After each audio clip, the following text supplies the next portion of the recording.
Hello and welcome back to the Awakening Philosophy podcast. My name is Jed and we are doing philosophical midwifery again today.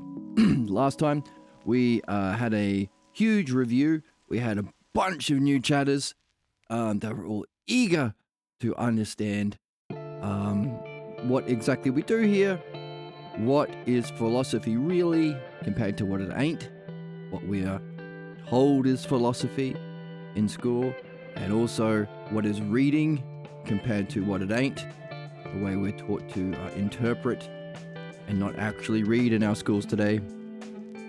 And also, how do you actually solve problems? I think a lot of them came over because they were interested in either solving problems or mental health, one of them said, or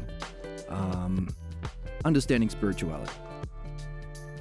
We did a big, huge review, and we did a wee introduction to the mysterious, amazing cube.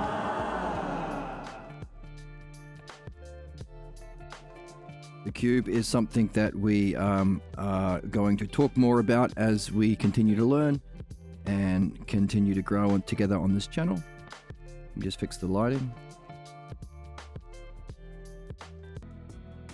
So, introduction to the cube, review of where we are so far. We are learning that we've just finished chapter 4, which had the dialectic of philosophical midwifery. We've been practicing applying that to dream analysis to discover the art of dream analysis, the structure within the art that we've been practicing. And we also applied it to the Parmenides. So if there is an underlying intelligible structure to reality that we call the dialectic, what would therefore be the greatest, most important subject we could apply it to? In other words, if the logos in the dialectic is the system of understanding behind everything, well, what's the thing we would most want to understand? What's the most important thing to understand? What would we most benefit from understanding? And that could be all of the different kinds of understanding and states of mind that human beings can have, hierarchically arranged to understand all of the levels of development and all of the types of people that there are out there, so that we can approach them most intelligently and most caringly to help them develop. So at the start of the book in chapter 1, one of the questions raised by the author was, we're fighting Nazis still. In World War II, he realized he was walking down the same road that the Romans walked down, fighting off their barbarians hundreds of years ago. In other words, he discovered no one seems learning, growing, or addressing actual problems. We're not learning or growing or actually addressing problems. Why is that? Good question. Led to him developing this book that we are reading.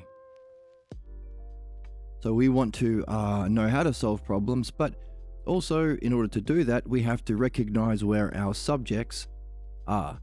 Any art has to benefit the subjects.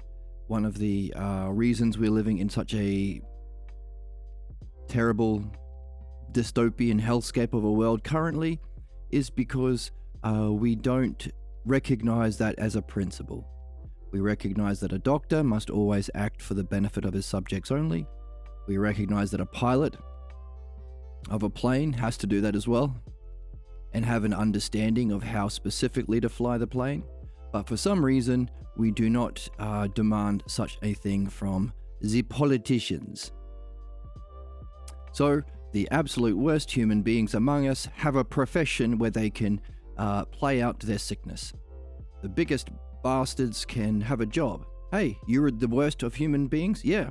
Here's a job where you don't have to care for your subjects, you don't have to have an understanding of some model, and you don't have to have an understanding of the parts involved, so that you can use that apprehension of the model along with the understanding of the parts to benefit your subjects. You don't have to do any of that. You can just murder as many children as you want and make as many citizens homeless as you want, and take away medical care from as many people as you want, and just sit back and enjoy their suffering because you are a sadist. That's a job we have, and we call it being a politician. So that's what happens if you don't have a model, and understanding, and a desire to benefit the subjects. But we want to do the opposite. How do we become better human beings and actually change for the better?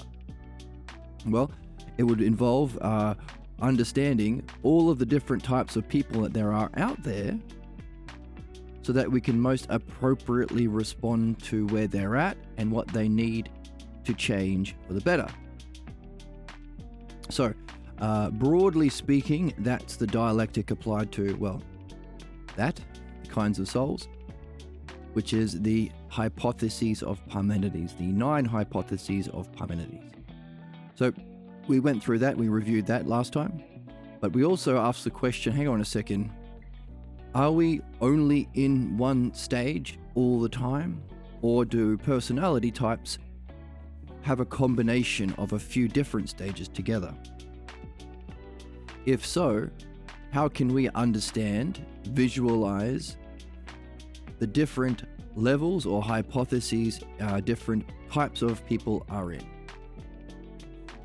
And we said, well, if that's the case, then let's start by creating a model, and let's pick, 4 is often a good number, we are discovering, because of the 4 aspects or the 4 parts of the dialectic. Let's start with 4 and see where we go. How could we arrange 4 categories of the hypotheses of Parmenides together as a personality type, which might also reflect an epoch or an age in history, and might also reflect a culture? So those are the 3 that we've been looking at: the individual, the collective, and our species. Maybe this grouping of 4 could be a way of seeing, understanding, diagnosing all of these sorts of things. So that's where we started, and that's actually where we got to at the end of the last episode. And so we labeled that episode the Introduction to the Cube. That's about as far as we got, but that was fine. Fine, just fine. So today we are going back into the text with that review under our belts, and that question about where we might be heading in the future, also in our question sack that we carry in our inventory, as we read 2 examples of 2 people going through midwifery. 2 examples of 2 different people going through the philosophical midwifery process to see what it looks like and whether or not they can make positive change and benefit as a result of this wonderful art that we are learning together, that we have discovered is actually the most important thing that we can learn while we're here as human beings. And not only that, it is absolutely necessary, because it's the way that we solve problems. Otherwise, individually, we suffer without being able to change. Collectively, we suffer without being able to make a change, and we inflict that suffering on the rest of the group. And as a species, we suffer, and our planet suffers too. Making it the thing that everyone should be doing every day, and the most important art. Or maybe the most important aspect of this, the 4 aspects that we have discovered in the single art called the love of understanding, or philodianoia. So, fun. Where's the joy? Where's the whimsy? Where's the childlike wonder, dude? I'm too pure. Let's jump in.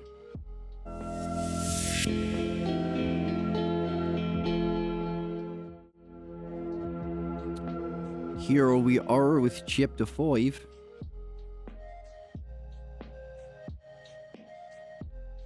Let me get my headphones in so I can hear my tunes.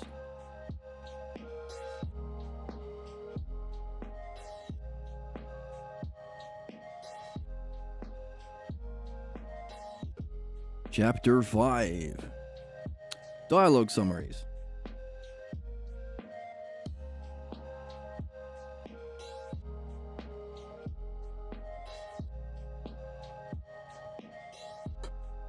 To explore the ideas of midwifery further, we will refer to 2 dialogues selected for analysis. Now, I normally have a highlighter. Yep. I normally be able to, get rid of it if I need to.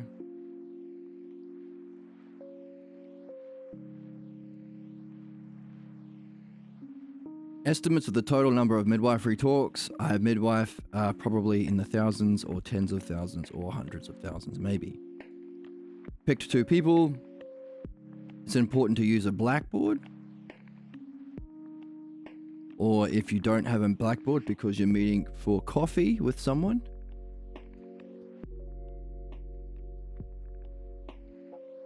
bring a notebook. After this book was published, he got more into poster board paper. So he would rip down the poster board and he would give them to people. And I had the idea of, well, maybe we could even make them in watercolors. So you could take them home, give them a bit of a spritz with some water, let the colors run a bit, and we would have a beautiful work of art. That's something we could do.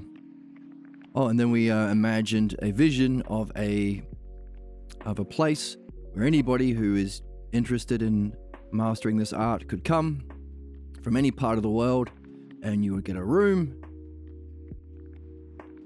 for nothing,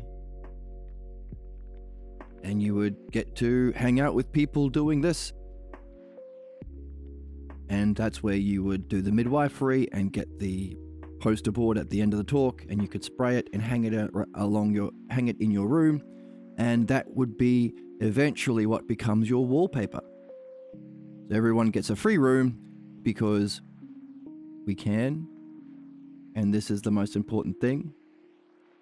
And the contribution to society would be paid back 1 billion times over, because we would be training human beings to be rational and mature, which we need.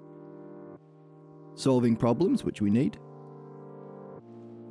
And you would start with a bare room that would eventually be filled with the wallpaper of these wonderful works of art from your midwifery sessions. And someone came and chat and thought, oh, philosophy stream, I know what it means to be wise and knowing. Just say no. Whatever anybody smart says, just say no to it. And then you have the appearance of being at their level. Because how else can I say, no, that's actually wrong, if I wasn't at your level? Because it would be insane to not have any understanding of what you're talking about and think that I'm in a position to just simply dismiss or negate it. That would be an insane way of functioning. That's right, it would be. And it is. But that's a not uncommon pattern that a lot of people have when someone is blocked from creating such a thing as we are, or blocked from understanding the causes, preconditions, and principles of things so they can solve problems and create things in a beautiful way. All they are left to do is destroy.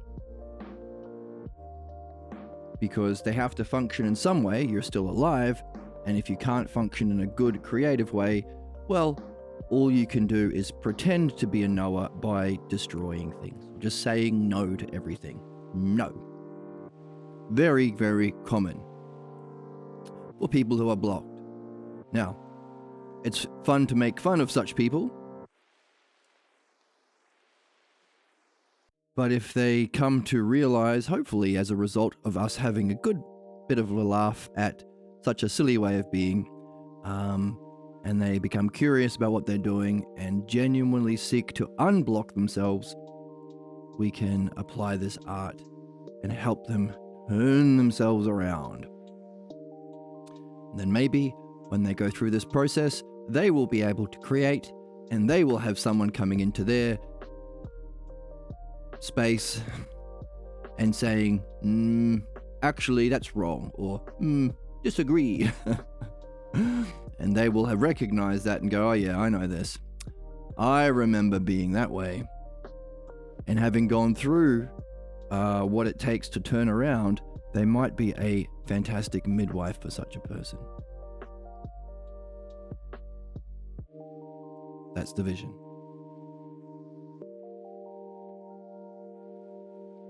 Okay, and there are two basic attitudes towards problems.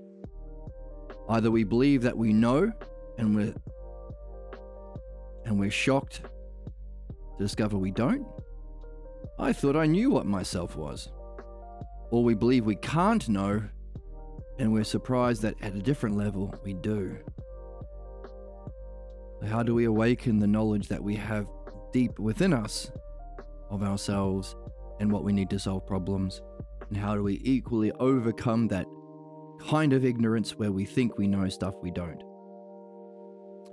And also, how do we highlight things without highlighting everything all over the place so it's one big highlighted mess?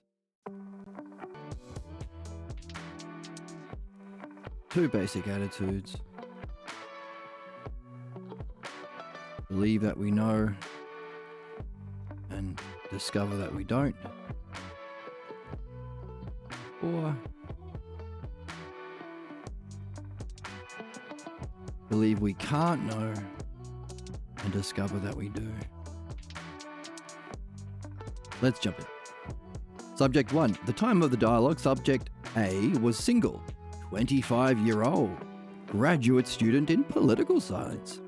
She had been exploring her blocks for approximately 2 years. Let's use a different color. This one up here.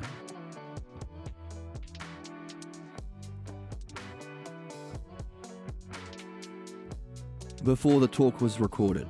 So already we are seeing that this is somebody 2 years into a relationship with the midwife. This isn't a take a pill and you're cured kind of thing, which can be a surprise to people who are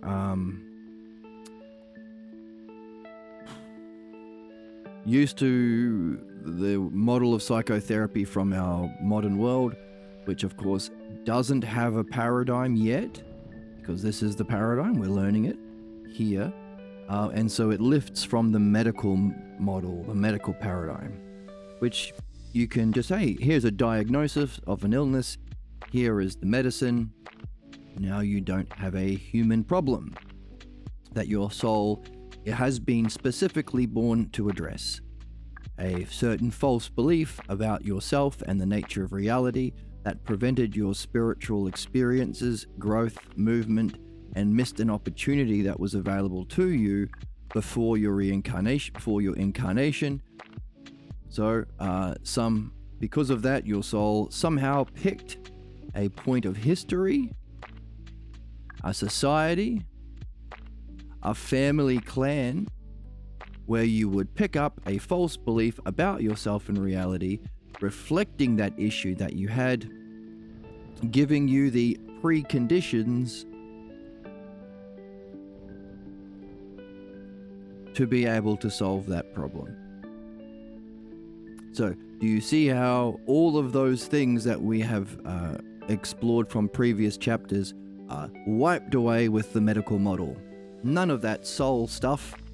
You are just a physical being, which is the 8th hypothesis, a very low one. And so we solve a physical problem with physical stuff. Here are some pills. And last episode, we reflected how this problematic way of thinking is reflected in the way that we approach the causes of problems and everything.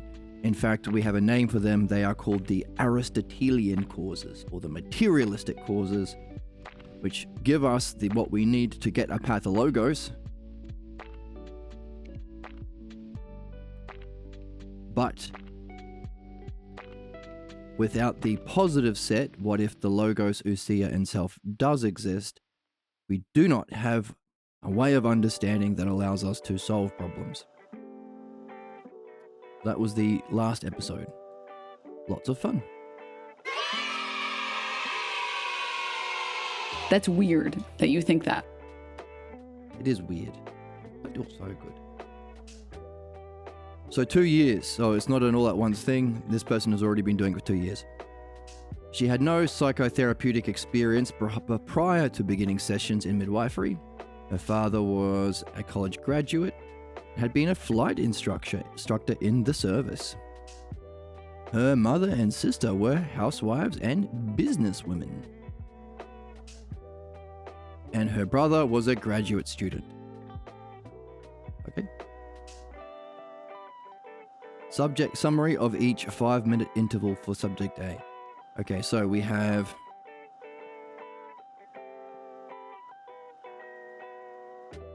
excuse me. Tired. I had to get up early because there was some very, very important live stream content that I had to wake up early for today. I'm a bit sleepy, but it was worth it. Lots of fun. What feminists want is to specifically ruin your life. I don't know if I agree with Emma on that one. So we've got 16 5-minute intervals.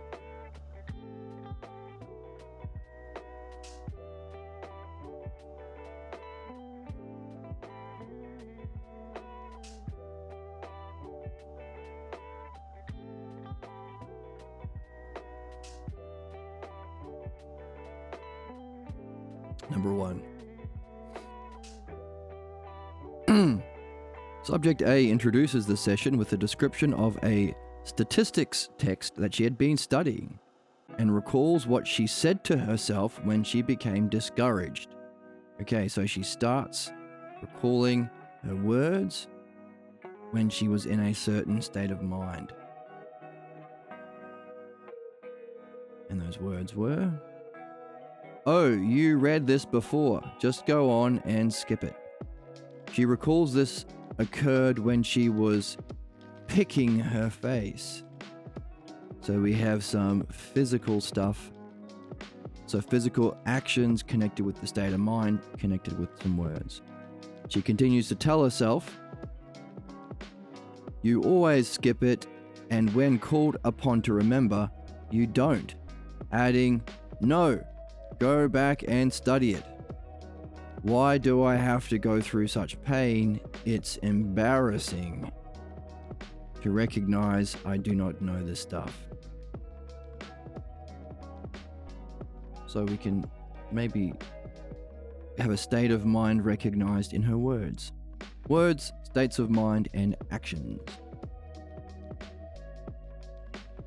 Exploring what would count as an answer to this question, she reaches... Okay, so now we've got some work from the midwife. Now they do some exploring. And what do they explore? How do you answer that question? If you recognize there is a voice asking you a certain question that can block you, what if you answered it? She reaches a conclusion, saying that, so she also comes to a conclusion as a result. That's what we do. We ask questions and we encourage conclusions or answers. Saying she has to go, some more words, she has to go through this pain because I have to study the problem if I were to say I understand it.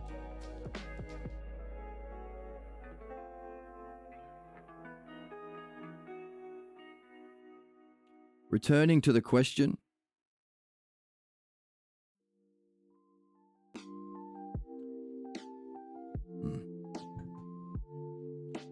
Returning to the question of why she has to go through such pain, she says simply, dun dun dun.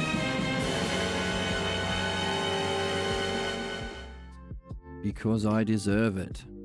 Question further. So let's go for green. For what the midwife is doing. More questions. About deserving it, she remarks, notice the midwife picks up on her own words. That's another midwife thing. Asking a question, picking up the logos. This is non-interpretive. We don't have to tell them anything. We use the material they give us through their language. Further highlighting what we've been discovering about the double-edged sword of being a human being, we have a pathologos that is maintaining itself through time, keeping our problems alive, but That is because we have evolved to logos and ousia, the ability to have words and apply those words in self-reflection. And those were the things that we added to the Aristotelian cause to give us a better way of understanding the world that we need in midwifery. So equally so, we are asking her to reflect ousia using specifically her words. Hey, you said deserve it. I'm going to question you further, says you and me as the midwife. She remarks that since she hasn't studied it before, she deserves and needs to be punished, saying, because I didn't learn it originally is why she needs to be punished. Reflecting on what she said, here's some more reflection, more ousia for her ass. She realizes something strange in what she is saying. So she comes to a realization about her words. So states of mind we had for purple. She realizes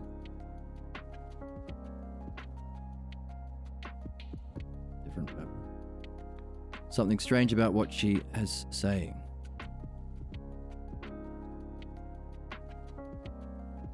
She sees that if she had learnt it originally, she could have avoided these difficulties. This reflection leads her to the admission, I feel very discouraged that I hadn't learnt it originally. She recognizes these steps in her reasoning, fit into a pattern. So some steps in her reasoning, in her logos. For everything I get into. So that's her words again. Everything I get into, there are these steps. Where she says she needs to be punished because she didn't learn it originally. So therefore she deserves it. This is involved in studying something to understand. So understanding involves skipping it the first time in a discouraged state of mind while picking her face, and then being in a state of mind that includes embarrassment that she deserves, which is a kind of punishment because she skipped it the first time and doesn't learn it the first time, and also feels discouraged. So there's a whole bunch of steps.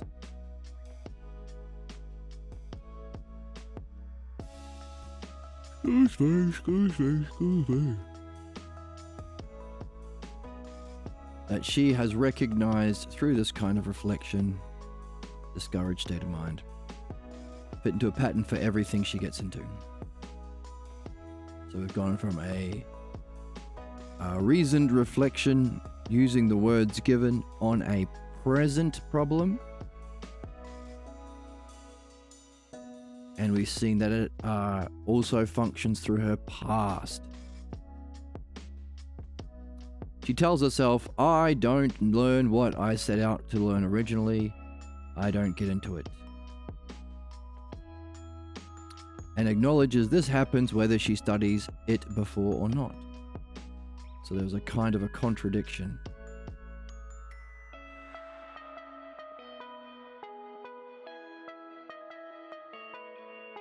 Yet she blames herself for not knowing it.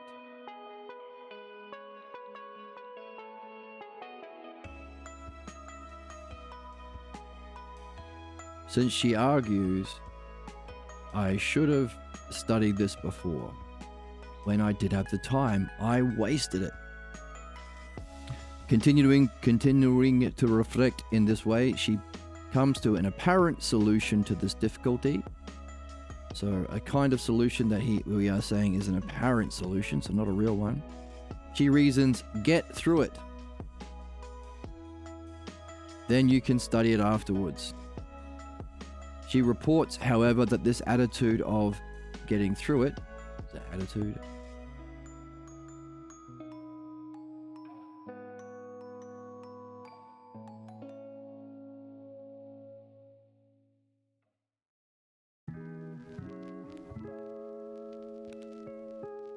is present whether she studies it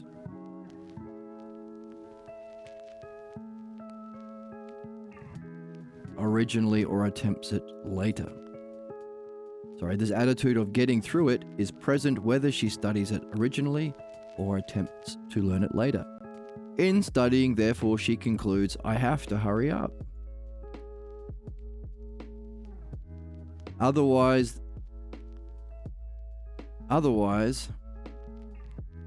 and the midwife interjects, saying, hey, otherwise, what's the midwife? What's that one?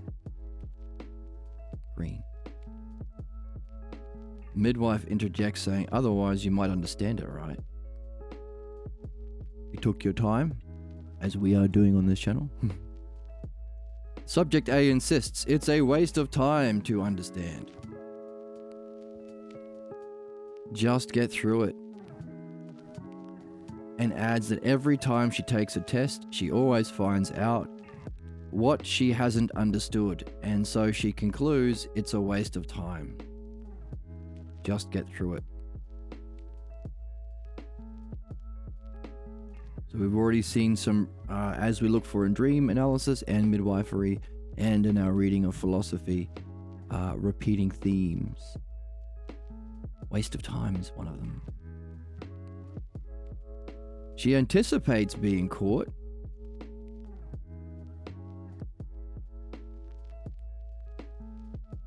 Being caught and confronted with partial understanding. Someone will always catch me on something I didn't see, she says, adding, they'll say, why didn't you see that before? And we have in brackets understanding. So it seems like the word understanding is what the midwife is seeing, is involved with her block. Why didn't you see that before? So she, it's a problem that upon this set of questions about the problem, what are her words, feeling state, and actions? Right, that's what we see in the first section. The first four categories, the definition of a problem. We ask questions. We saw they have a definition of their problem, and then we explore it in the present. And then by exploring the problem, we see that there are certain feeling states, thoughts, inappropriate actions that lead to inevitable failures. That's the division, definition, demonstration, division, 1, 2, 3. Within the first category of defining a problem.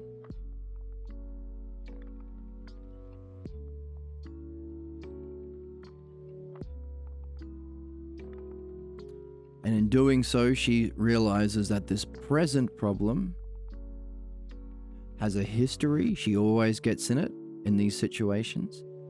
So present and past, but also future.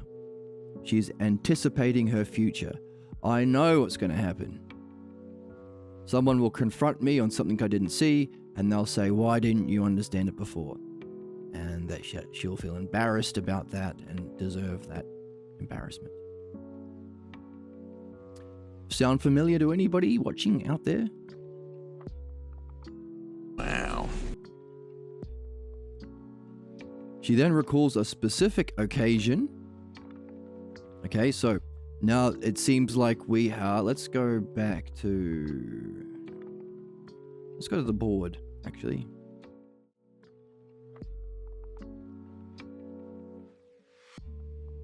Well, excuse me. Oh my goodness.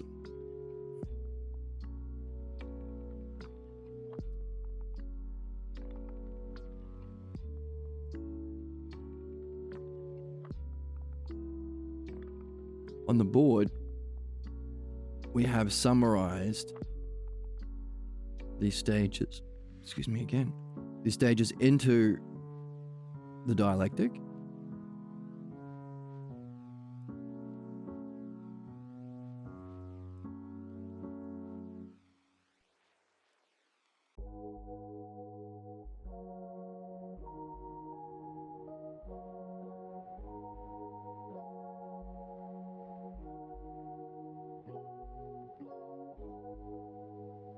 But we didn't write a lot of notes next to it, did we?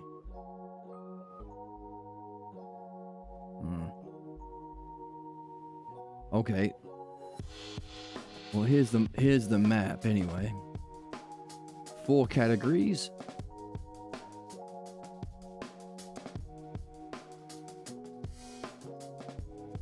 Four sub-stages within each category, reflecting the dialectic. What do you know? Let's open up. I'm so tired.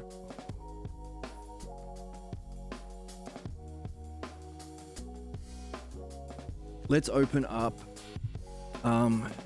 chapter 4 and see if we can recognize the stages we've been learning of the process.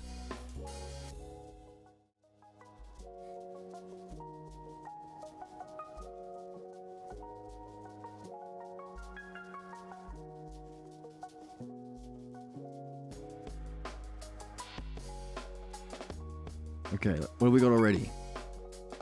Individuals who enter into this dialectic begin the process of inquiring by stating why they believe they haven't been able to achieve their goals. And we already know that they've been talking for 2 years.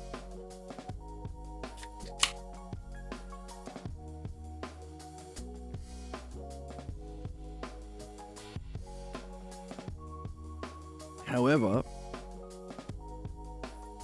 can we see a kind of solution?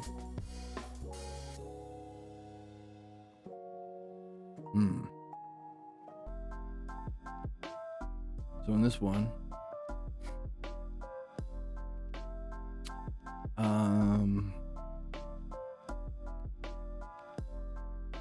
why does she have a problem? I have to study. Well, she has given a kind of a problem, hasn't she? That she has to just get through it the first time because she anticipates that she has to read it again anyway. Whether she studies or not, she's going to go through it.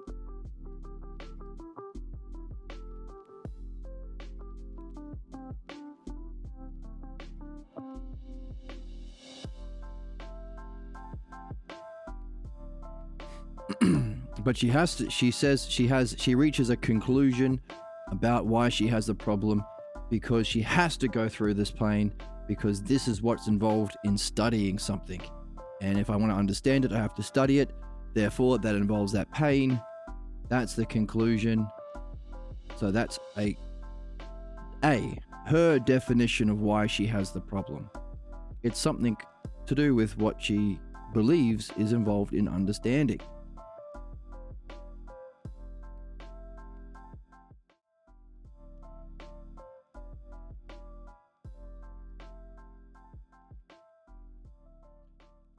So they're looking at, so then we're doing B as well. So notice this, it's kind of all happening at once. But she's also exploring a specific example of the difficulties that she's going through in her present. And when asked, that's B. So definition of a problem, demonstration of a problem in the present. Sufficient in time is included for key ideas to unfold, so we're seeing more of the context and the broader context in which they occur. And in that, we're also getting the final part, D. So we are surfacing the material that she needs in this first ABCD section, the definition section. Because she has negative thoughts, she has feelings, she has inappropriate actions that will all lead to her repeating this cycle.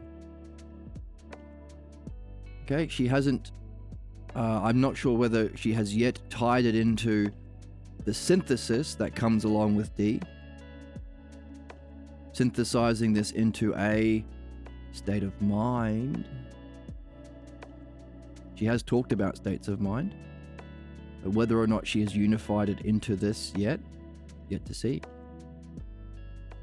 But then from that state of mind, that synthesis becomes the new definition of the next category. Oh my God, it isn't because this is what my problem isn't because I deserve it and this suffering is part of learning, understanding, studying. It's actually the state of mind I'm carrying. That's the cause of the problem. And then that becomes the new definition. So D becomes the new def. In the next category, the next 4, definition, demonstration. So this is the demonstration category. So again, it's the 4, def, dem, div, conc, definition, demonstration, division, and conclusion. But within which there are another 4. So it's dialectics all the way down. And the conclusion of one stage becomes the new definition of the next stage, allowing for that flowing growth, the continuing of reasoning, it all fitting together, and that wonderful principle of hyparxis. So when we nail down that state of mind, she can look at a past scene where it occurred, where it has demonstrated most significantly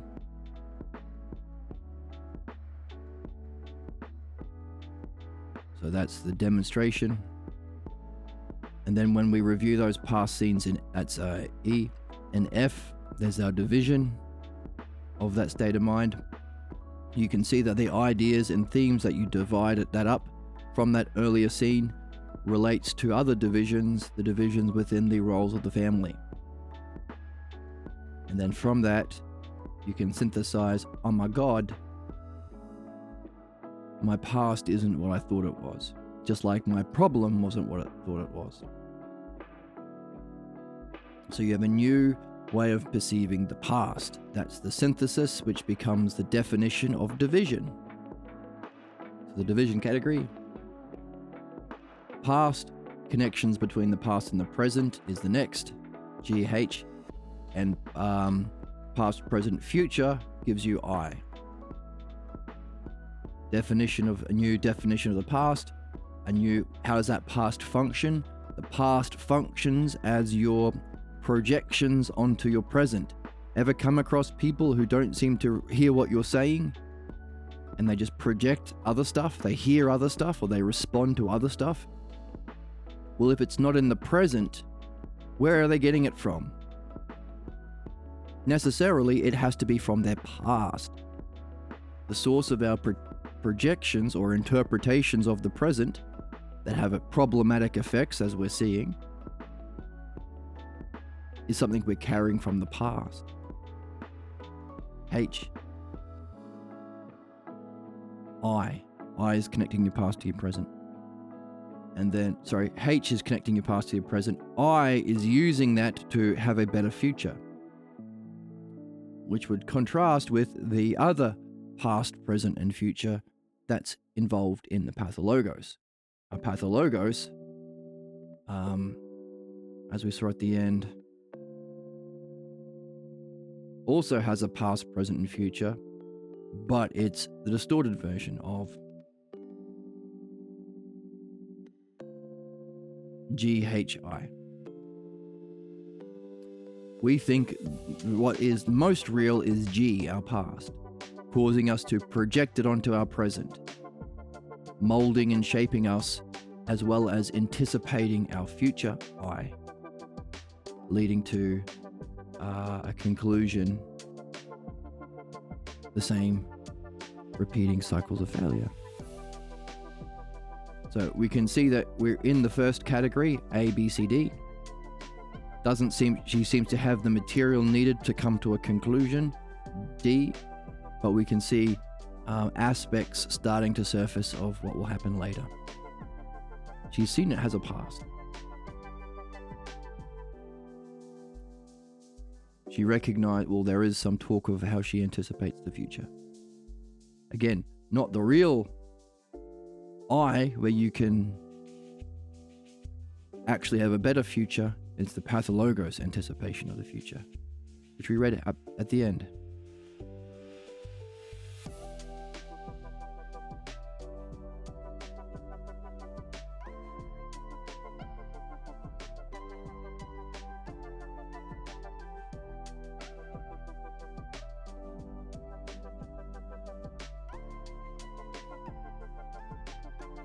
or at the start.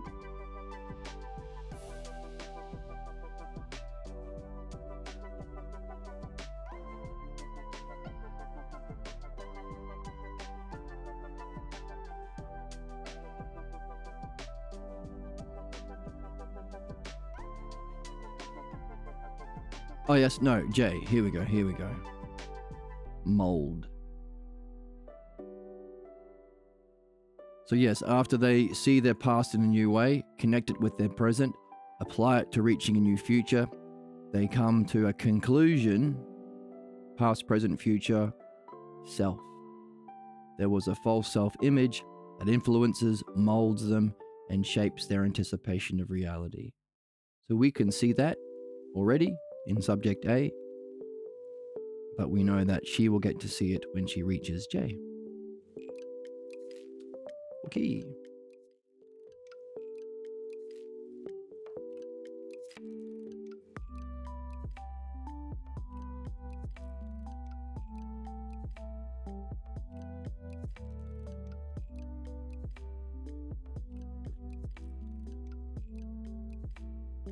What's her anticipation of the future?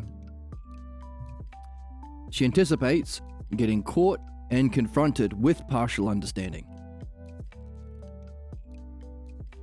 What's my stuffy?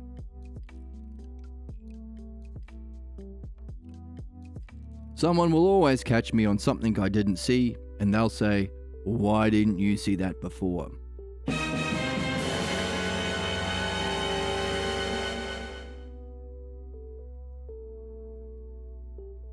She then recalls a specific occasion where she, so already we seem to be A, B, C, D, a specific occasion where this happened. This would be E. Was it E?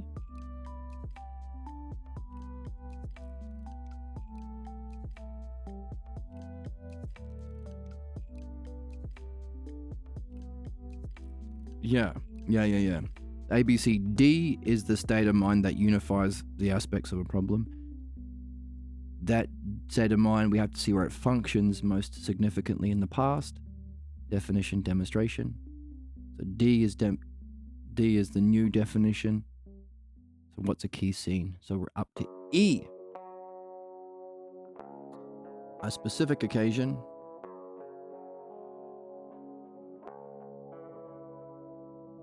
Where she was in 8th grade and she had a math assignment completed for the following day. She saw she couldn't do it, and she feared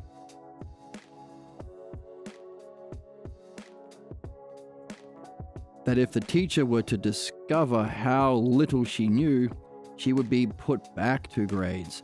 Her solution was something in words.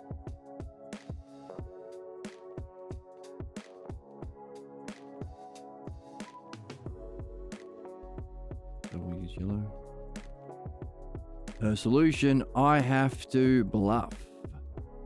She recalled her mother offering her usual advice: "Don't worry about it. Thanks, Mum." Her mother would say, "You're an average student."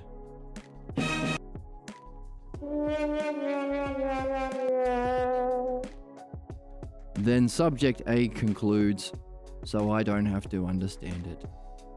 Oh, interesting image of herself she's getting from her first teacher that we are loyal to, our mummy and daddy, or parental surrogates. What is it? She's average. What's the problem that we have as human beings?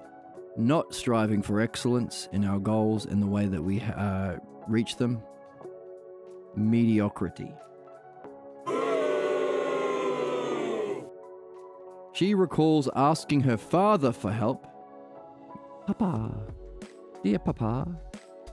But knowing that while he could solve the simpler half of the word problems assigned for the homework, he was never able to explain to her how he did them. Is this big enough to see on the screen? There you go. She would watch him, knowing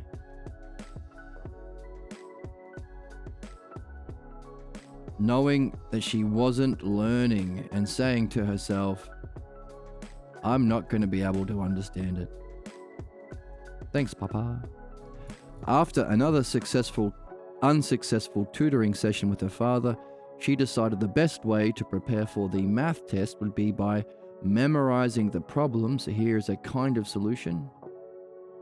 Memorizing them. Let's not use green. Put green here.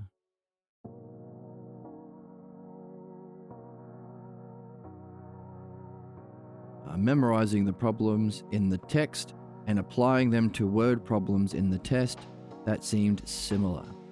Reflecting on these scenes, she remarks, "So I used to say, well, I'm not very good in word problems." Interesting conclusion about herself. That makes sense of how her mummy and daddy are functioning without ever challenging them. The greatest taboo.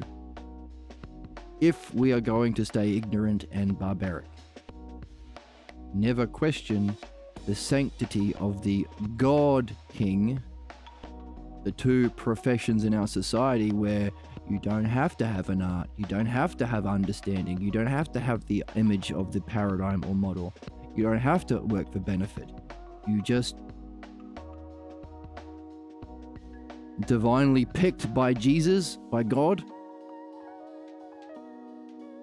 So we allow anyone to abuse people or create the conditions for these kinds of problems to surface, so long as they say that they speak for God or they are picked by God to be the king or something. Politicians and religious authority figures can just harm people for some stupid fucking reason in our society. Well, the reason is this: because we want to keep these roles special so we can play it one day to our kids. Meaning, if she doesn't challenge how the God priest of the house, and that's a term from the text, we don't challenge the God priests of our house, we have to take the blame or pretend it's true. Leading to all sorts of crazy racism and fascism and sexism and hating anyone who looks or acts differently to mummy and daddy and how they treated us at home. Ever notice that Muslims are born to Muslim parents? Ever notice that Catholics are born to Catholic parents? Ever notice that racists are born to racist parents? What do you know? What do you know? Don't tell anybody. Although, if you are watching this, it's like 83 episodes in, then I think you are probably a bit of a grown-up. So, we don't have to baby and mollycoddle. What is it? Mollycoddle? We don't have to lie to you. But be careful when you say it to people who have never reflected on themselves a day in their life. My mother would say, she would say, well, I wasn't very good either. And Dad would say, well, I'm not that great either. It's a way of being in the house, right? So she concludes,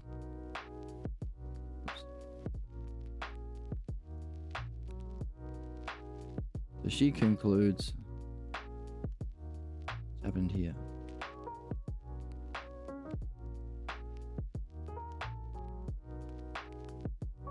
So Papa says, I'm not that great either. Gee, if they got by, why should I work them out? Interesting, work them out. Now, another, so we're surfacing the logos.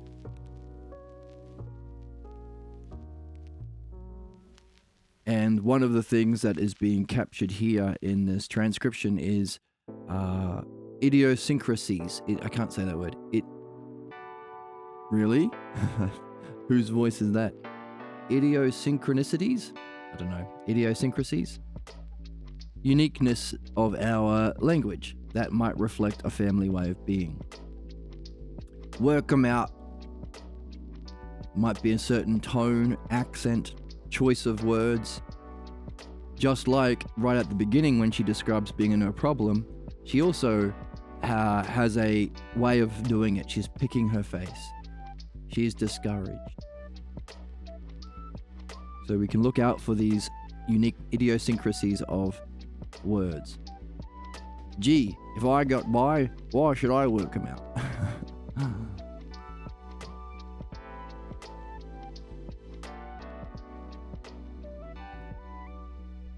You filthy immigrants, get out of my country. You're taking my jobs. You're taking my jobs. That's a comical thing, but it's funny.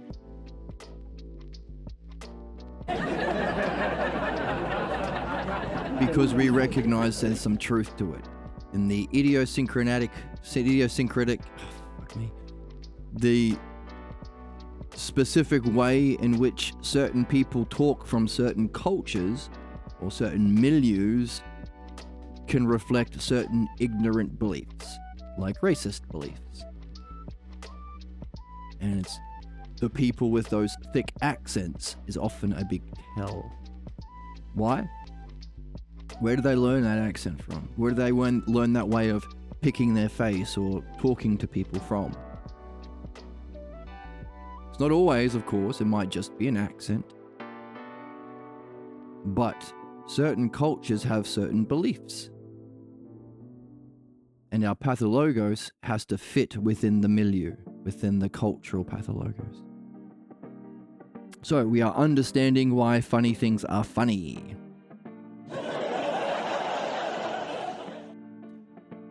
Ignoring the implications of these remarks, what remarks? Mummy and Daddy saying, they're not very good either, and I'm not that great either. And her conclusion was, well, if they got by bluffing, why should I work them out? Gee, if they got by, why should I work them out?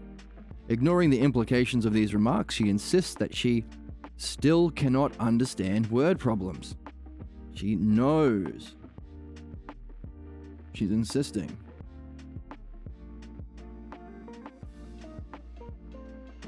And when asked for an example of something she had studied and understood,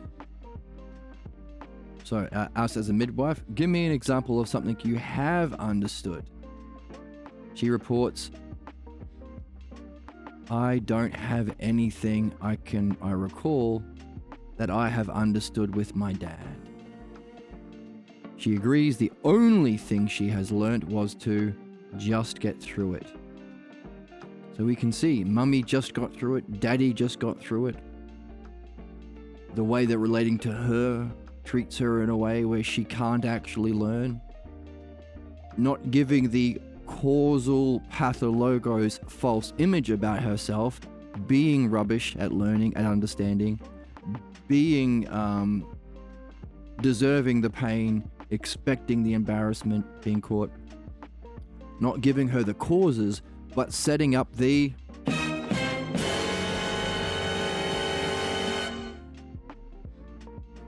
preconditions. Setting up the preconditions for that cause to manifest.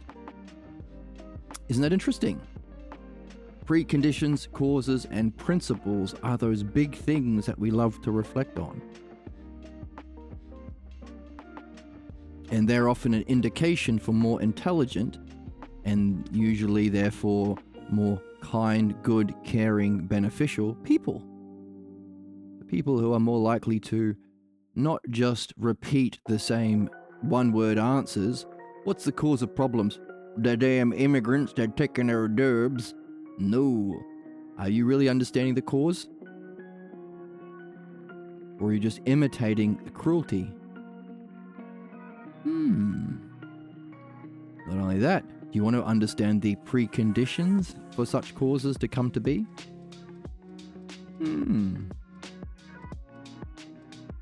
And do you want to derive a principle from that?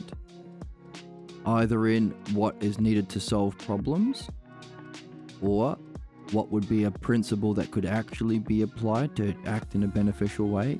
Maybe not just attacking everyone who looks different, like a Nazi or a right-winger, but establishing a principle that benefits everyone? principles, preconditions, and causes. Hooray.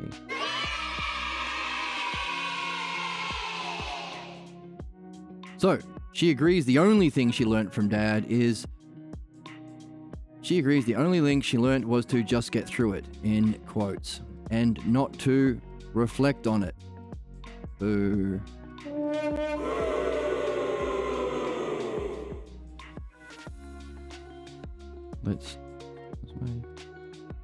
She then agrees that no one in her family, not even herself, was interested in understanding. No one in her family, and if she wants to be a loyal member of the cave tribe, be accepted and not excluded or ganged up on or mocked or threatened by the beloved family clan of barbarian zombies, because the next stage of evolution is midwifery, allowing us to, in an unblocked flat fashion, reflect on the causes, preconditions, and principles, allowing us to solve problems and evolve, and then apply that new way of being that isn't blind loyalty to cave leader, but a reflection on causes, conditions, and principles to reality itself, which is philosophy, and then beyond that, philophronesis. What are the causes, preconditions, and principles allowing even for an apprehension of reality and being that is eternal and immortal? Thumbs up. Or what we discovered a few episodes ago as the higher functioning of philosophical midwifery. The application of everything that we've learnt to evolve and grow and solve problems to actually answering the truth about why we're here, where we're going, what's the nature of everything. Philosophy and what philosophy leads into. Interesting?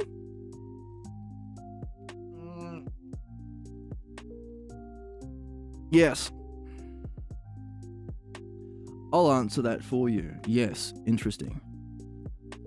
Super, super, super interesting.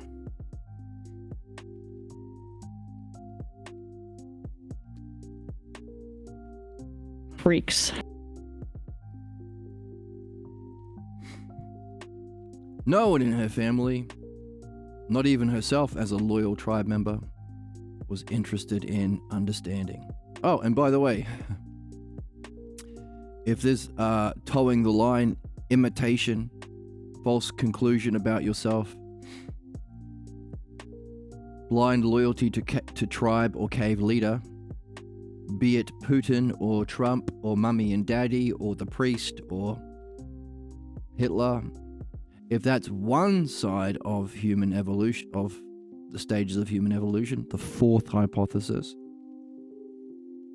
what binds us to act in the worst possible ways any living creature can act towards another living creature. So of all possible species in the universe, it's the worst. Human beings are currently the fucking worst. If that's on one side of evolution, the negative side of the double-edged sword, what's the other side, where we have evolved and we can evolve further?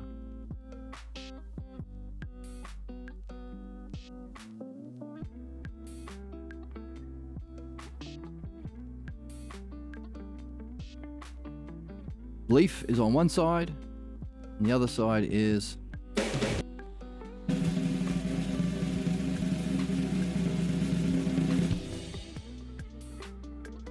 understanding.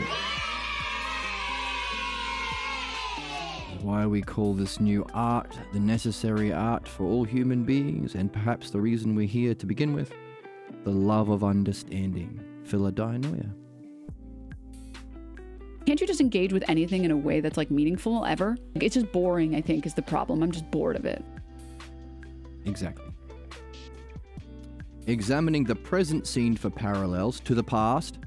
Okay, so present to past, it sounds like we're in the division. Remember, the first four is to define the problem, give your definition, give your demonstration in the present, give your divisions into other instances of of your problem, then come to the conclusion of what's your actual problem. You now see it to do with a state of mind. You've leveled up. Now you've got a leveled up definition. Let's go to demonstration. What's a key demonstration of this? When's the most intense time that you... So, the new definition of your problem in the new category is the state of mind. The demonstration, which is A, B, C, D. D becomes the new number 1. 1, 2, 3, 4. This definition of your problem is a state of mind. What's a demonstration of it? A most intense instance from your past. Division. Let's remind ourselves of what that was. Oh, where's it going?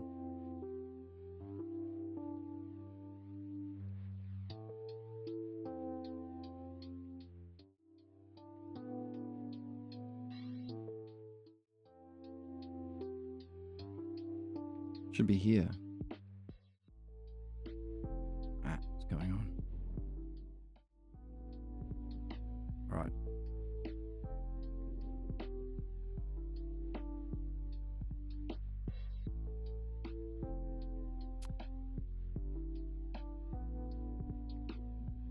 So E is the demonstration in the past tense. Division. How does it divide up? How does this past scene, this past example or demonstration of this state of mind in your past divide up within your family members? Your family roles? What was mummy's role? To dismiss it. What was daddy's role? To not really give you what you need to learn.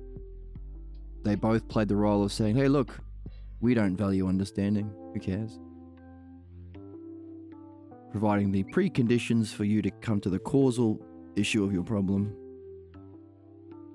Gee, if they got by without understanding, I can too.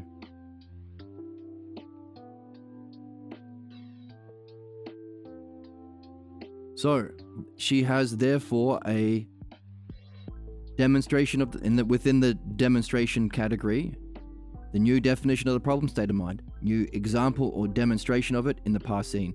New division, the family roles. And therefore,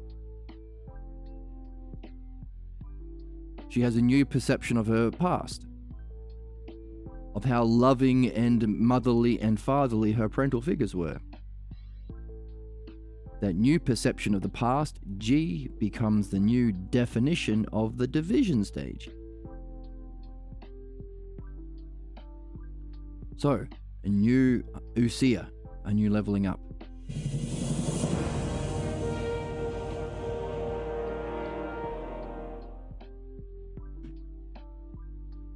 So this new definition of the past, how does the past function connected to the present? The division of those, what's the implication of connecting your past to the present? You are free to, or you can go out and try and aim for a better future. Apply it. Go out and reach your goals now. You can do it.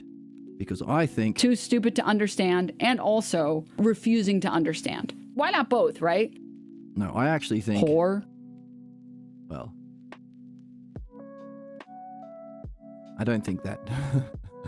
I think... You've been a bad little girl and you're getting a vigorous Jesus. spanking right now? I need to find some actually positive... Actually, how about this? Imagine people changing their positions and improving for the better. There we go. Some positive and not silly and funny ones in my soundboard. That I'm still working on redesigning to make it a little bit better. I promise that every episode. So, new definition within the division stage. Notice the division stage itself is past, present, future, conclusion.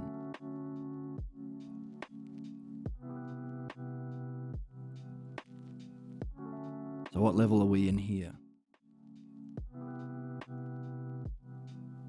We are in...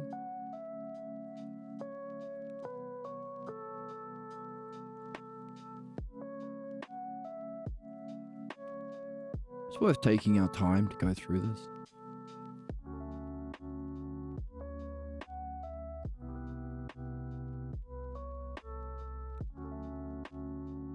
So her A, B, C, D, D, E, F, G. Her G, her new ousia at the end of the second category, perception of the past, is, Mummy and Daddy were giving me the preconditions to conclude that I'm not, to just get through it and not be interested in understanding the very thing that allows for our growth.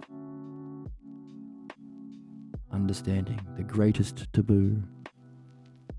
Understanding, but only for ignorant barbarians, fascists and Nazis and right-wingers and you name it. No understanding for you. But the very thing that can solve problems and allow for our evolution. The single art that can unify all education, all spiritual traditions, and evolution itself. Philodianoia, the love of understanding. So, examining the present scene for parallels to the past. A, B, C, D, D, E, F, G. So G is the past. A, B, C, D, F, G. G, H. This is H, connected to the present. So, present to the past through parallels is H. She was asked to recall in more detail the problem of the present day scene. Recall in more detail the problem of the present day scene. Study scene. She then recalled that for 30 minutes before getting stuck, she had indeed been comprehending the text. Oi.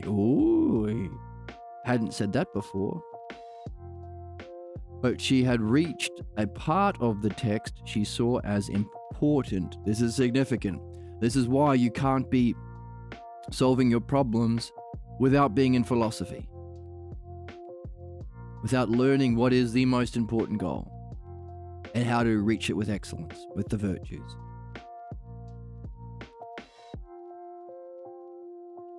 Because it's only when we approach something most important, and that can be meaningful or beautiful, actually, that's when our problems come up. When she sees something as important,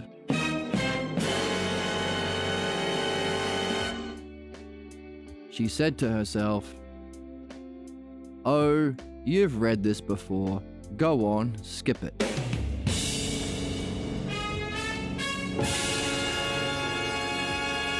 And then she would return to it and skip it again. And she would skip it again. Oops. She would... What's going on here? Wrong button. She would return to it. Where's my thing? Return to it and skip it again and again. And by then she says, I was picking her face and that was distracting. So there's the inappropriate action. Well, you could say both of these inappropriate actions, but also the body language, the idiosyncratic body language of the face picking. And she was asked what would happen to the family teaching. Oh.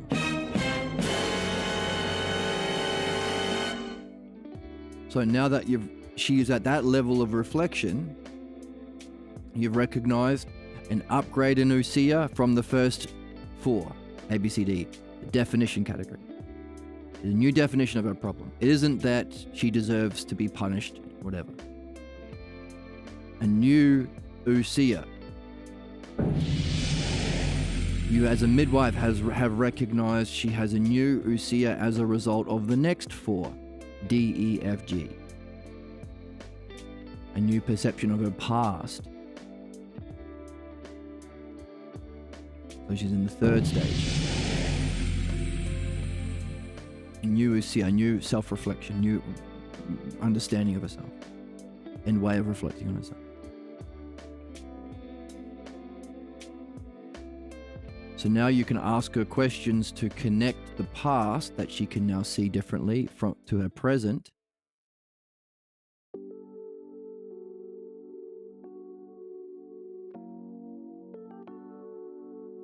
And you can go on to say, hey, how about you also, where is it in the book?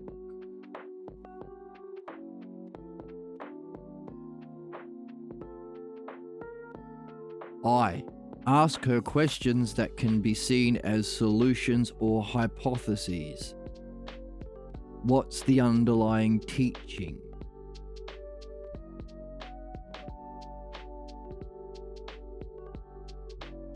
Now that you can see a connection between past and present, can you use the exploration of your present to gain an insight about your past and use that as a solution or hypothesis? Specifically, what's the family teaching?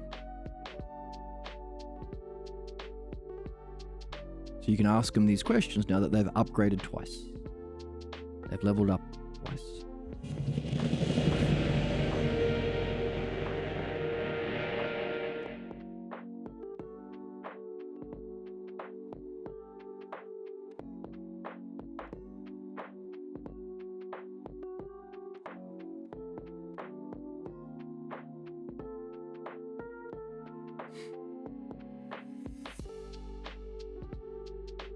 She was asked, in green, because it's us as a midwife, she was asked, what would happen to the family teaching if she could get through that paragraph?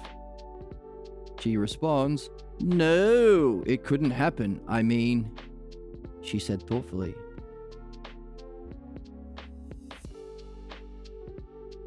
she is changing. I could make it through that paragraph and feel good. So notice, it doesn't seem like something she could possibly do given her self-image, which we know is behind it. So behind that family, those family divisions, DEF, that connect to her present, GH. We encourage a conclusion, I, about the teaching.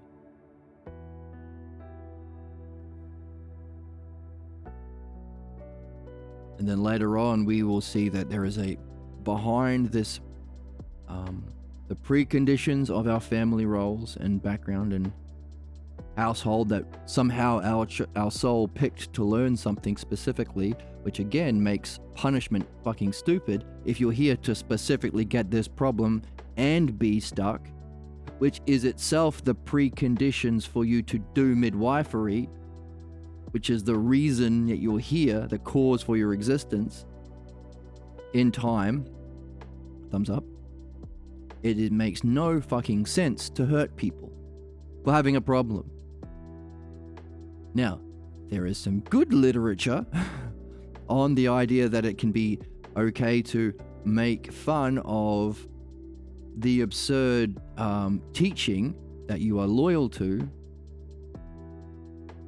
while at the same time encouraging reflection through dialogue if they see themselves that it is absurd and they want to be better. Can be hard when their team is in power. So one of the negative sides of the double-edged sword is because we don't have midwifery in our culture yet, we have things like the MAGA movement. And as a result of Donald Trump's way of being, which is a very obvious, comically obvious, which is why all the comedians can imitate him, because he's definitely unjust. It's more difficult to imitate virtue and justice. Much easier to comedically imitate absurdity, which can be good at the beginning to show the absurdity of a problem, so long as you are also inviting or have a way of including them into a different way of being. So Jon Stewart recently pointed at the fact that the MAGA people are seeing with the Epstein stuff that their leader is actually has been lying to them this whole time. And his response is to say, ha ha, now you suffer like we suffered. Which was, I think, a terrible thing to do. Making fun of their position until they see it, sure. But after they see it, don't shame them or blame them. Instead, make a strong argument and encourage them having a way of being that you have learnt, allowing them to reflect on why, what were the causes and preconditions for them to believe him and be tricked by him, or to embrace that negative way of being to begin with. Which Jon Stewart could only do is if he was doing midwifery himself. Meaning he should be doing it. Not only that, if he's not doing midwifery, he is just doing the mocking. He is advertising. And he's strengthening the us versus them mentality of the seventh hypothesis and the pathologos. So, got to do both. It's okay, sometimes maybe even necessary, under these conditions, to point to the absurdity of a position they have and have fun with it. Where's the joy? Where's the Childlike wonder, dude. Joy and whimsy and childlike wonder, dude. But when they are starting to turn around, that, hey, by the way, there's this new game in town. Us cool people are doing it. Join us, or won't you? It's the best game in town, and we are... I'm looking for someone to share in an adventure. Looking for people to share in the adventure, the paradigm or archetype of the hero's journey. This. If you're genuine, now that you've seen the absurdity of your position and the terrible things that follow, you've seen the stakes, and you actually want to be a better person, good faith, we call it, let's talk.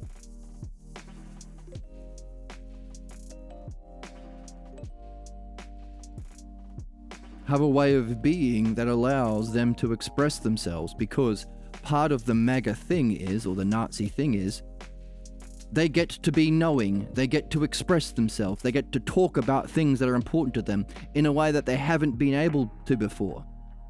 Which is why a lot of, gay people can become MAGA. A lot of the biggest spokespeople on the internet, that I won't point them out specifically because a lot of them are closeted, but they are gay, they're homosexual, or rather heterophobic is more accurate.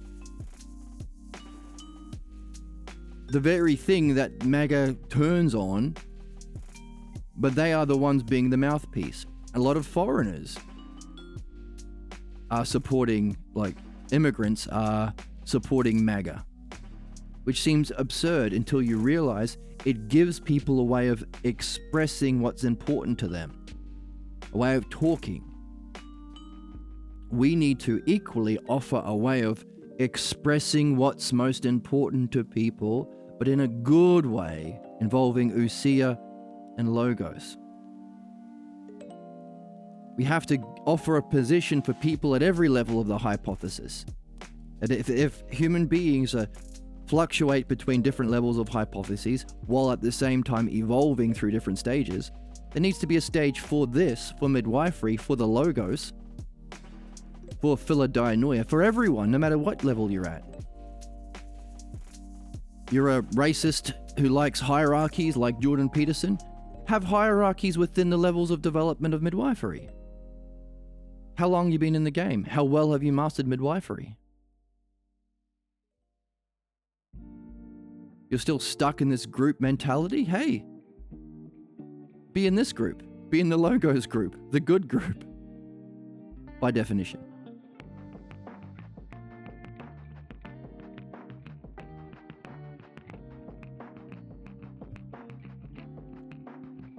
So what? So one of the difficulties of MAGA being in political power is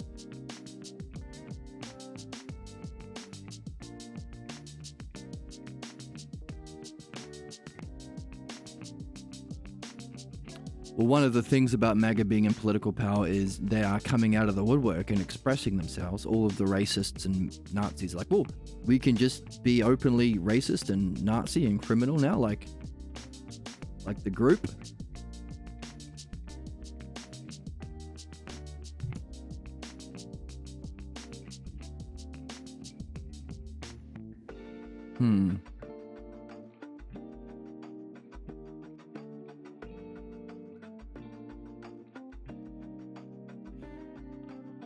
But if the good people involved in this game were the group in power, would be able to demonstrate another option.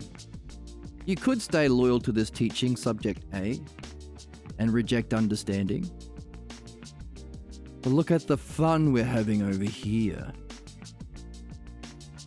Look at what we can do. Look at what we can create. I know you're blocked from understanding, therefore you can't understand what's most meaningful to you. But see, we can. Look at us having fun and growing.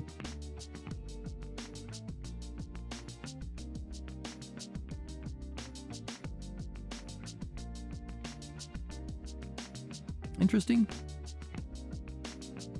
Can we use subject A to see how what we're learning about the dialectic of midwifery is applied to a person going through the stages of self-realization to free themselves from this clan loyalty to the negative side of evolution, but also reflected in our society to make sense of the world we live in, but also come up with some new ideas of how to help people see the absurdities of problems and have a good laugh, while also encouraging them to join the group where we reflect in understanding.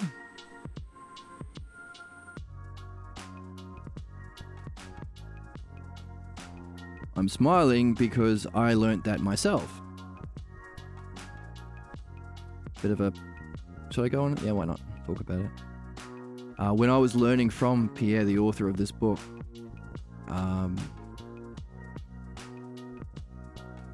I was very puzzled by how people who were also studying this would mock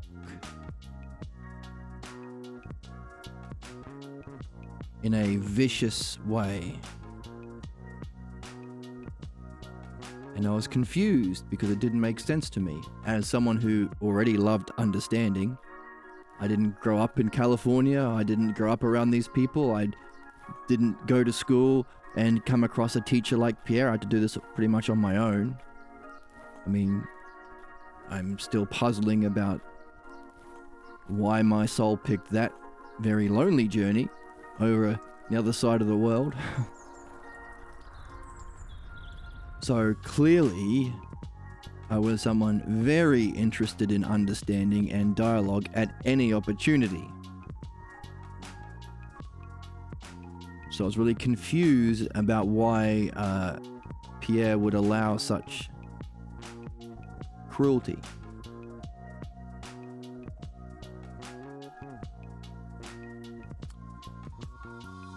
But I have since realized, yes, this is something that I can learn from personal experience, that the injustice I was feeling about the situation was because I was there to understand. I was the most interested in midwifery. I was the most interested in studying this art. I was the one encouraging people to do it more and to do it with me and to do dream analysis and so on and so on. So that was the essence of the injustice. It wasn't making fun of something. It was making fun of something when the person was already aware of midwifery, aware of the stages of midwifery, and genuinely interested in going through this process.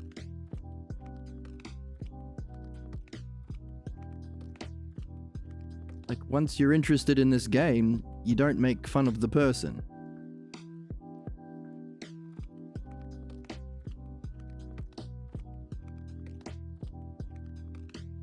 heard today someone saying, I love this quote. I was watching something where there was some debating going on, and someone exposed themselves as being an open, proud Nazi. And I heard the quote when the guy said, "No, I'm not talking to you." And a lot of the other Nazis were like, "That's not fair. You, a good person who wants reason and understanding and benefit, should treat me, someone who is the absolute worst, cruel, against understanding, wanting the pleasure of harming other people who look different. You should treat me like an equal." And he said, "No, I don't have to treat you that way. Get fucked." And I heard the quote, "That's good because you don't debate people. You debate policies or principles or ideas. Don't debate a person. And if they've rejected the interest in understanding universal principles, I don't care that I'm being unjust. Because if it's a principle, it applies equally. If it's Nazi shit, it's I get to be cruel to you, but you don't get to be cruel to me. Because I'm a man, or I'm white, or I'm Team MAGA or something. That's not a principle. So we can't have a debate. Or ideally a dialectic. You don't debate people, you debate ideas or principles." That was brilliant. Equally so, you don't mock people who are interested in self-reflection. You can mock the principles or the idea or the false belief. So maybe we could add to that quote. You don't debate people, you debate ideas or principles. Equally so, you don't mock people. You mock the absurd implications of a terrible teaching from childhood. Only as far as they can also see it and not be loyal to it because they have seen the implications of it. The whole point is that you go through midwifery so you don't identify with the teaching that understanding is bad or that I deserve punishment. You want to get out of an identification because we're not a belief. I know we say you are a Nazi, but it's not who they really are. So long as you're identified with a belief, you're in a pathologos. Because you think the self is this belief. And we're seeing that the self evolves by removing beliefs to develop understanding, and even the understanding is a bridge to reach higher wisdom. And the self that we can understand and recognize is beyond even knowledge. So it's an absurd thing to say, I am a Nazi, or I am a MAGA, or I am a Catholic, or I am a belief of any kind. It's absurd. We can mock the implications of that identification. We can mock the absurdities as a definition, the absurdity of the principle itself, of the idea itself. Not the person. Because this whole game is we're all here to realize the divinity and nobleness beyond divinity of ourselves. We are all aspects of mind turning upon ourselves through the love of understanding to know ourselves as Usia in order to gain insight and recognize the true nature beyond both the self. Meaning we are in the love of understanding to reach the recognition of our divinity in pure Usia and the nobleness of the one self, the cause and preconditions for, or the cause of, even that divine self.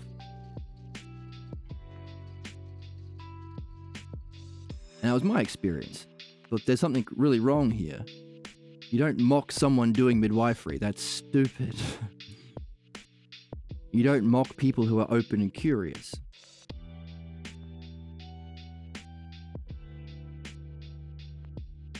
A lot of Pierre's teachings to me were like that. Here is the negative. I'm going to allow these people to act terribly so you can see so you can yourself figure out the principle behind it. Interesting way of teaching. It was tough. For a long time. Anyway, good principle to have come to a realization of. The role that humor plays in seeing the absurdity of A, a belief, B, the implications of the belief, and C, an identification with it. Because that's the barbaric side of humanity. To evolve is to realize understanding is the way forward. Understanding the causes, the preconditions and principles of problems, our mind itself, and beyond that, the oneself. So, making fun of the pathologos identification with an absurd belief, fine, only as far as you have another way of being, which people are recognizing in the MAGA thing is the problem of the left. There was no alternative offered by the left. The Democrats were just doing fascist shit as well, just not as open and as terribly. They were still doing fascism light through capitalism.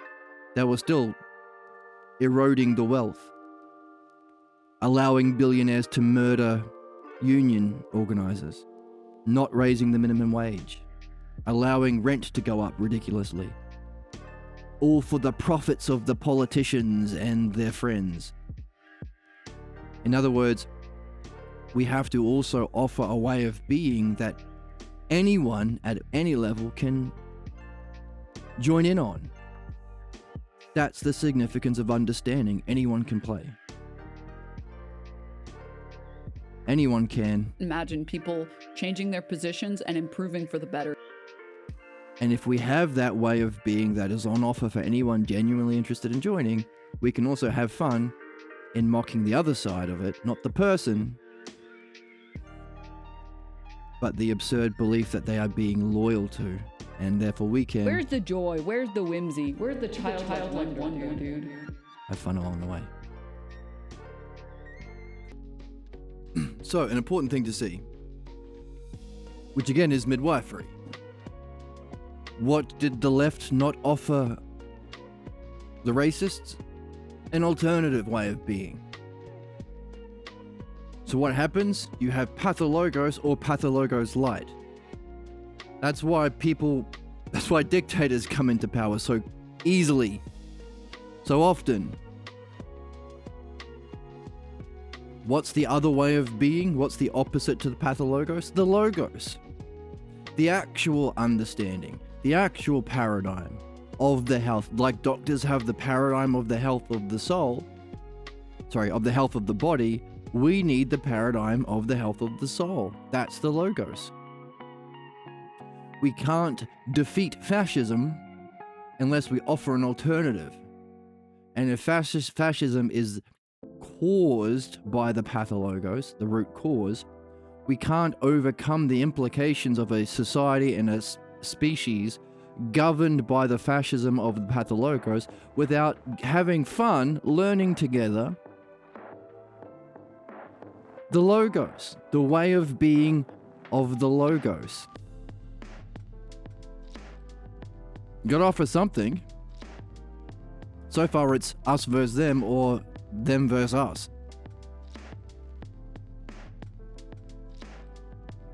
The way of being of the logos. The love of understanding. Applied to seek to knowing the truth and applying that beneficially in any politician or ruler or anything has to benefit the subjects. You better know the beneficial model, that's the logos. And you better understand how to solve problems, that's the pathologos.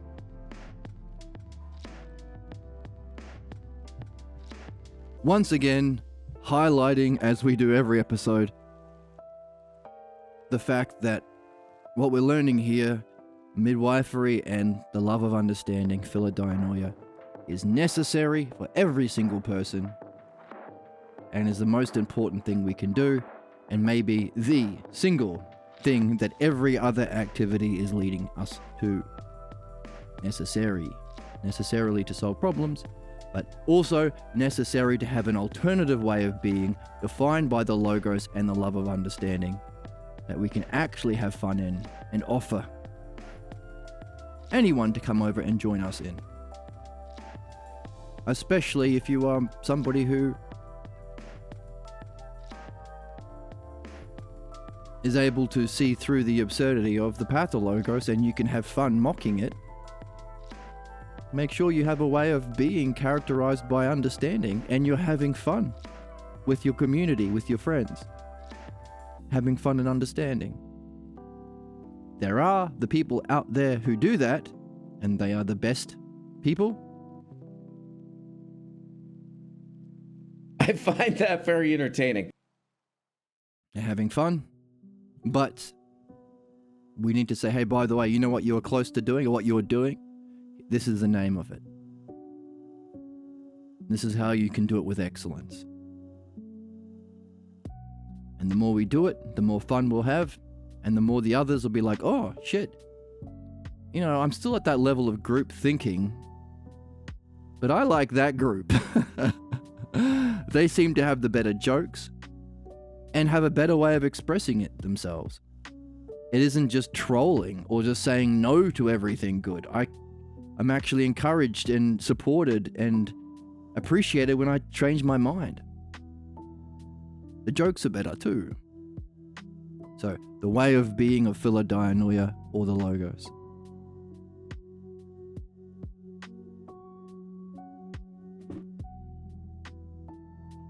So, no need to mock this lady because she's been in the game for 2 years. What would happen, we ask her, what would happen to the family teaching, not you, if you were to get through that paragraph? No, I couldn't. I mean, well, if I could make it through that paragraph, then I could make it through that paragraph and feel good. Wow. Wow.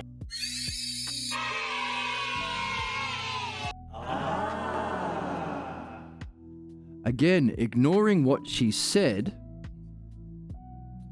So there are times when she ignores what she says in this process.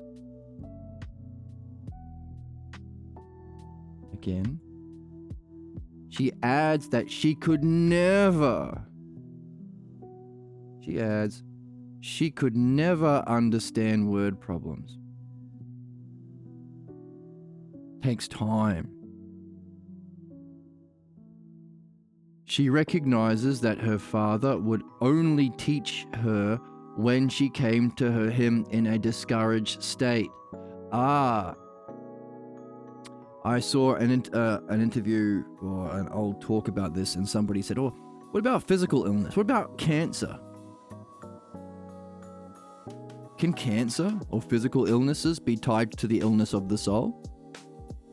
And what was said was, well, actually, studies done on people in this kind of a state, so long as they are in this state, have a way of being where they can express themselves and what's meaningful to them and be heard by the clan members. The very thing we're saying we need to offer. A new way of being that you can express yourself, have fun, and be heard. And if you're a poor, weak cancer patient, then maybe you'll be listened to. If that's true, again, super significant to see and understand. Similarly, when she came to him in a discouraged state, that's when the only time her father would teach her. Oh, you're confident, you're self-assured, you're reaching your goals. No love from the people who you think are loving, your models of love.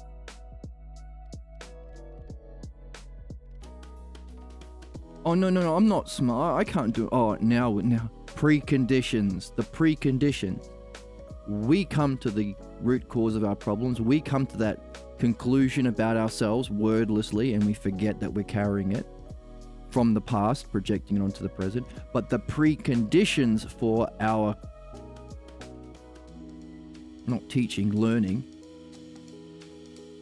is this kind of stuff. Family dynamics. When do you get love? When do you get attention? Or sick idea of love, of course, not real love, philodoinoia. When she comes to him in a discouraged state, then Papa would teach her something, which was after she had tried unsuccessfully to solve her math problems. So she needs to play this role of getting, not cancer, but getting unsuccessful in her math problems to get discouraged. She cautiously concludes and then backs away from her conclusion, saying they never were interested in genuinely helping her gain mastery of math or anything else. So we can see the difference between her way of seeing her problem and the midwife. The midwife, or us, we recognize the significance of mastery. We're not here to just get by. This idea of just getting by is literally in her problem. We recognize that we are here as living beings with logos and ousia to gain mastery of ourselves, to gain mastery of language and ousia, to gain mastery of the art of philodoinoia. That's why we're here. No half-assed stuff. Mastery. Also,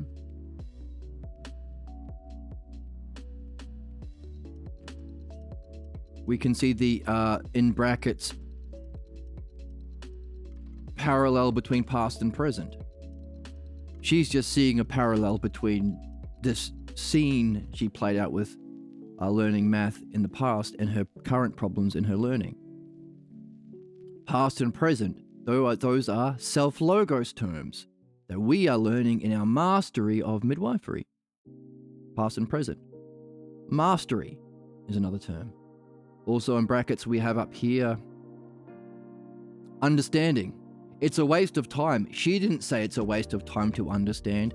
That's the implication behind the words that we can look for because we are learning the art. But if a patient comes to a doctor, the doctor has the art. A patient says, I got a sore fingy. And the doctor would say, to himself or herself, a patient has a protrusion in his phalange. Patient wouldn't say protrusion or phalange. Equally, we can recognize the significant things, or that's a poor example, but my car makes a beeping, makes a clicking noise. The radiator is whatever. Understanding is a key word we look for. Mastery is a key word we look for. Connecting past and present is a key word. The family teaching we look for. When was she getting attention? Love, the pathologo sickness idea of love.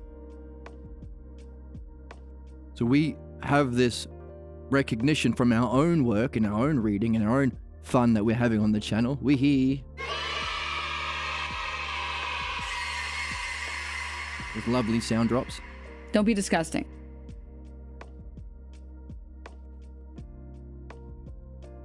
That help guides us. It's the map that helps guide our questioning. As we saw earlier, we adjust it based on the person and the needs of the person. So, they were never interested in genuinely helping her gain mastery of math or anything else, says the midwife in his head. Comparing this past scene with the present problem, she concludes that now, when discouraged, she feels obligated to go and talk to somebody about it. Connecting her past scene with the present problem, or ABCD, DEFG, GH, H. A demonstration of her new perception of the past. The demonstration section of the division category, H. Subject A How far do we have to go? 16, didn't we? Actually, that might be a good time to call it.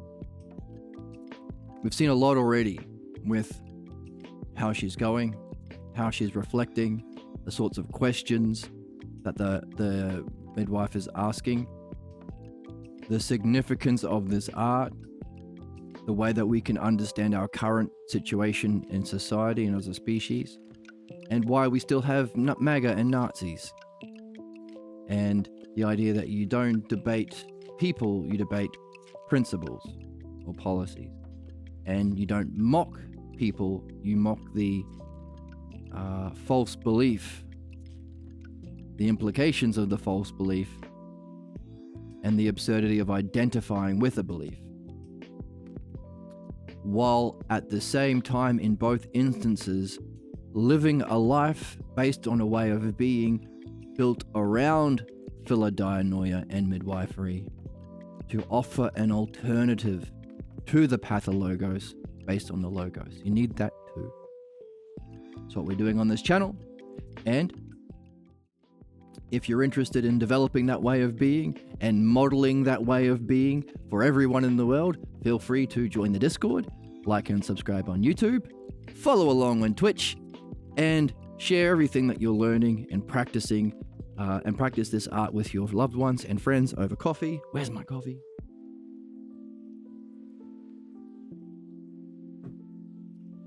And let us know how you go.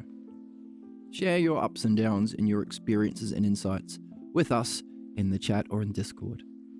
Thank you so much for joining me, and I will see you in the next one.